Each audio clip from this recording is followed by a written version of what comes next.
this film took over 30 years to finally adapt The Long Walk, and there's a lot of false starts with many different directors. How did you, come to this yourself, and how did you make it happen, essentially, after, so many others had tried and failed? Well, I have to thank Rand. It was Stephen King's agent. I was having lunch with him, and he had reminded me that I'd wanted to do The Long Walk after it. I had told him, that was the book I wanted to do, and he said the rights were coming up. And when I got the rights, it was actually one of the fastest movies we ever put together. It was within 2 years of getting the rights, it was wrapped and ready to go.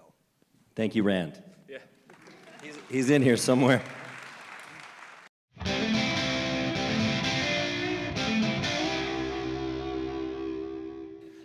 Is there anything, as you were adapting it, and I'm sure you were reading The Long Walk over and over, was there anything new you discovered about King in sort of going under the hood to, tell the story in your own way? Was there anything new that you realized?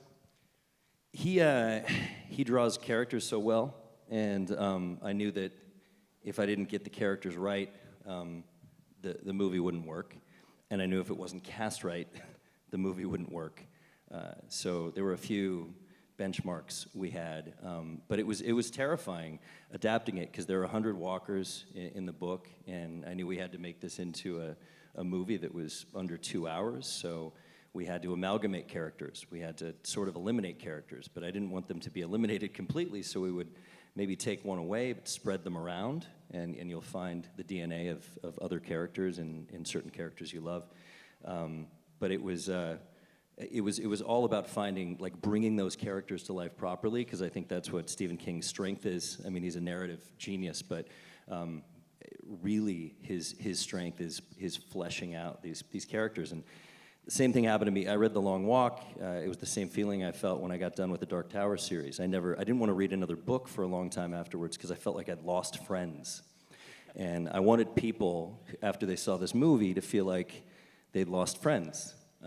Because that's how Stephen King made me feel. So that was the goal, and I knew that Garrity and McVree's, we had to kind of distill it down to their love story, the two of them, that story of loyalty and love and friendship and connection and everything else, and if that relationship didn't work, the movie would not work. And so once again, it came down to writing that relationship, and then if the casting wasn't correct, it wouldn't work. And obviously, I mean, in my opinion, the casting was totally correct. Yeah.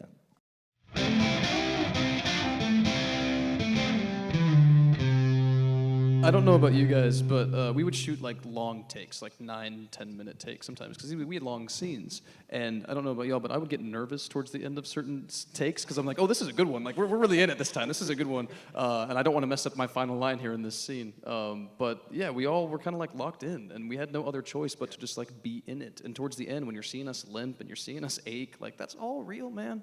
That emotion's real. Those blisters were real. Cooper, were you going to say I was just going to say we shot one scene a day. That's how we shot, which is kind of it's odd to do that, but it kind of was like a play. You got to just do it over and over and over again, which was really nice.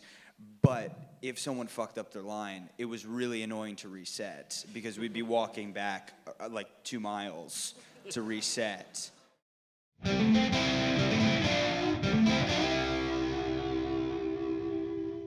I want to talk just about how physically demanding this, seemed to be. Did anyone keep track of how many miles, how many steps you walked the entire... Okay. Well. I walked 261 miles on this movie.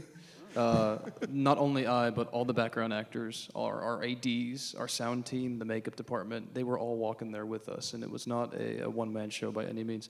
And how physically demanding this was, I remember being on set the first day ever that we were shooting, and it was that really hot day with the dog that was barking, and we're walking, and I think we ended up doing 12 miles that day in 100-degree heat, and after the first take, I look at Ben, and he goes, "What did we just get ourselves into?" I was like, oh, shit. How many more shooting days do we have? Yeah.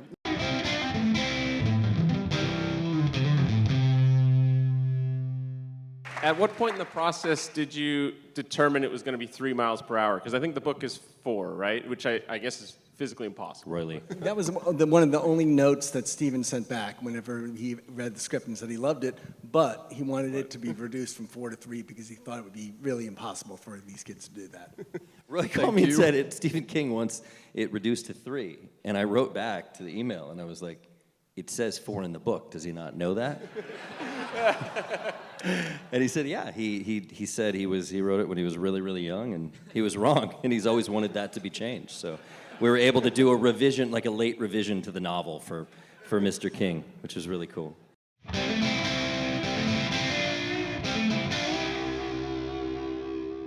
I got my first Stephen King book when I was 7. I was in 2nd grade. It was called Carrie, and I was reading it, found it at a used bookstore in Ojai, and I took it into class, and I got sent to the principal's office, and my mom came into the principal's office when I was in trouble and said, I'm not going to tell my kid not to read.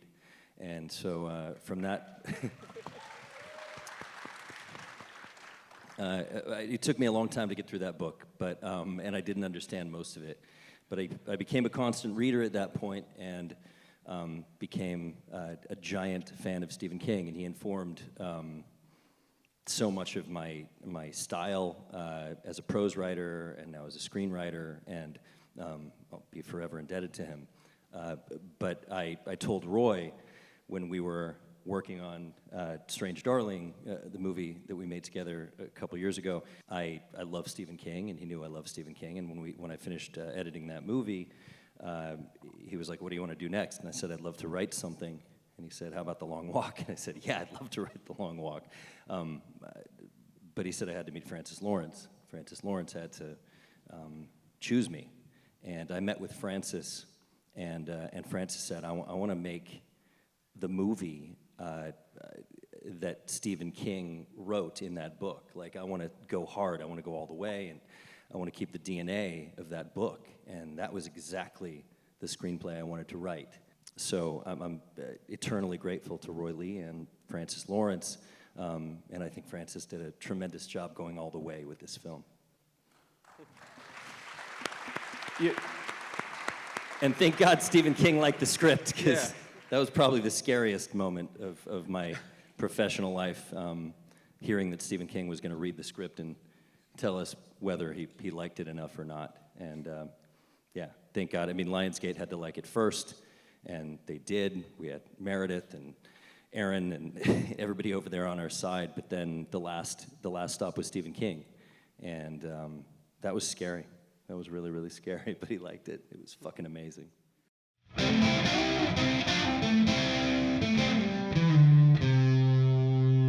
And this thing, oh my God. I read the premise and I said, forget about being in this movie. I don't think I can see this movie. But what you realize when you read the original material and then JT's script that adapted it so well is that that's the grabber. That's where King has you. He has your complete attention, and then he leads you to the real story, the heart and soul, which is this journey that these young men have. That's where the humanity and the all of it comes from that. So don't be distracted by, I mean, I invited people tonight that said, I don't think I can see that. To each his own.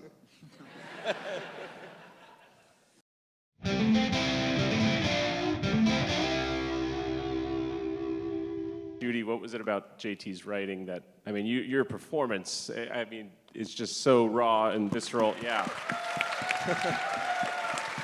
Where did that come from? Was it embedded in JT's writing? How did you do that? Yeah, I mean, the best scripts, you don't have to do much. So I feel like we can all agree that it was all on the page. The idea of what this woman must have been going through, and thinking about what all parents go through when they say goodbye to their kids before sending them off to war, to something like this. It was pretty horrific. So I didn't have to work that hard. I did have to work hard because we goofed around a lot. So sometimes we had to separate for a quick second to gather ourselves. Judy is the most fun person to work with ever, which is really hard on a movie like this. It was, yeah, we found some respite from the horror, definitely. But yeah, it was all on the page. I really mean that. It was such a beautiful story.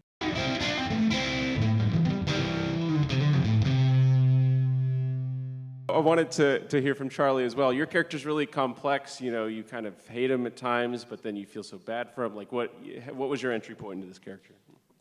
Yeah, I mean, again, I think it starts with the writing, and we were just so lucky that this entire group from the top down wanted an open collaboration from the beginning. So I kind of came in with a bunch of different ideas, and they were just all welcomed with open arms, and that is really rare, let alone on a studio film, and let alone on a Stephen King film. And so I think us just feeling that freedom, that kind of became the wind beneath us for so much of it. But yeah, I like my guy. I mean, you know, he's an interesting guy, and he really wants friends, and I kind of early on had to decide, am I going to just let myself be friends with these guys? Because that's what I really want underneath everything. And then I very quickly said, yes, I'm going to let myself do that.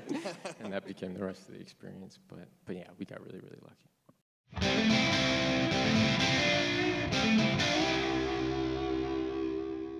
The accent was on the page? No, this is the only. No, that part wasn't on the page. That accent was not on the page. The accent was crazy. I don't know what came over me when I sent in that audition tape. No, I mean, I remember I read it. I was like, yeah, this guy never shuts up. And then I, for some reason, I was like, he's gotta have an old-timey Brooklyn accent. he's gotta. And I mean, I'm joking about it now, but it was a gut instinct. And I was like, I'm just gonna follow it because for some reason it's really strong. And thanks for letting me keep that. Thanks, Francis. At what point do you say I'm walking here in the accent? Yeah, I know. I thought about that on like the second day we were shooting. I was like, oh man, this might turn into a joke.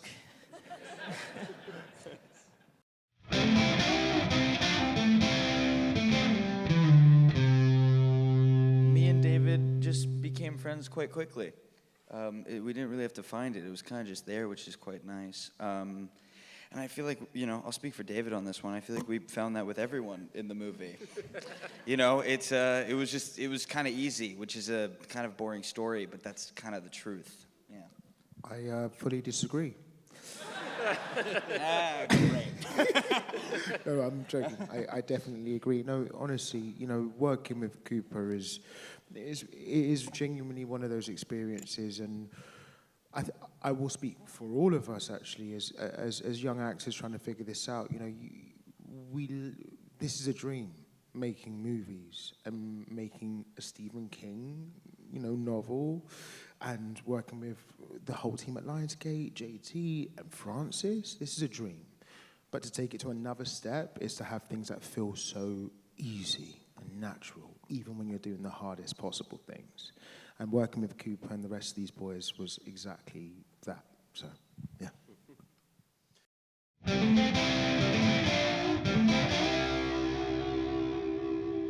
It's a true honor to be sitting among such talented, kind individuals.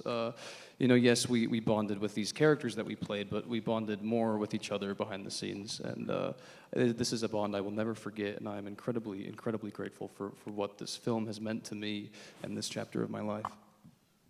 I wasn't allowed to bond. No, seriously, I said, I should have a brunch over at the hotel and meet the whole cast. And when I told Francis, the director, my plans, he said, Cooper Hoffman doesn't want to meet you.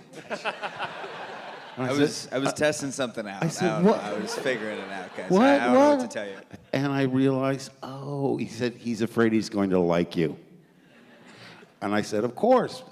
I respected the actor's process. So I just canceled the whole thing, and I met people arbitrarily. If they came up, I talked to them. A lot of those soft focus guys. But eventually, pretty much the whole cast. And when we wrapped, this guy came over, and, you know, like we were best friends all our lives. After he had his last shot. Then I couldn't get him out of my trailer.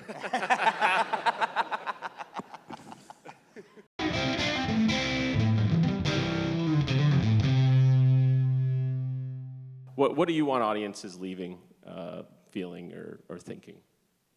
I was hoping that it would give the feeling to the audience the same way that I felt when I saw Stand By Me. It was like something that I like felt the friendship and the bond between the boys, and just a really nice feeling after it, and just remembering this movie for a long time.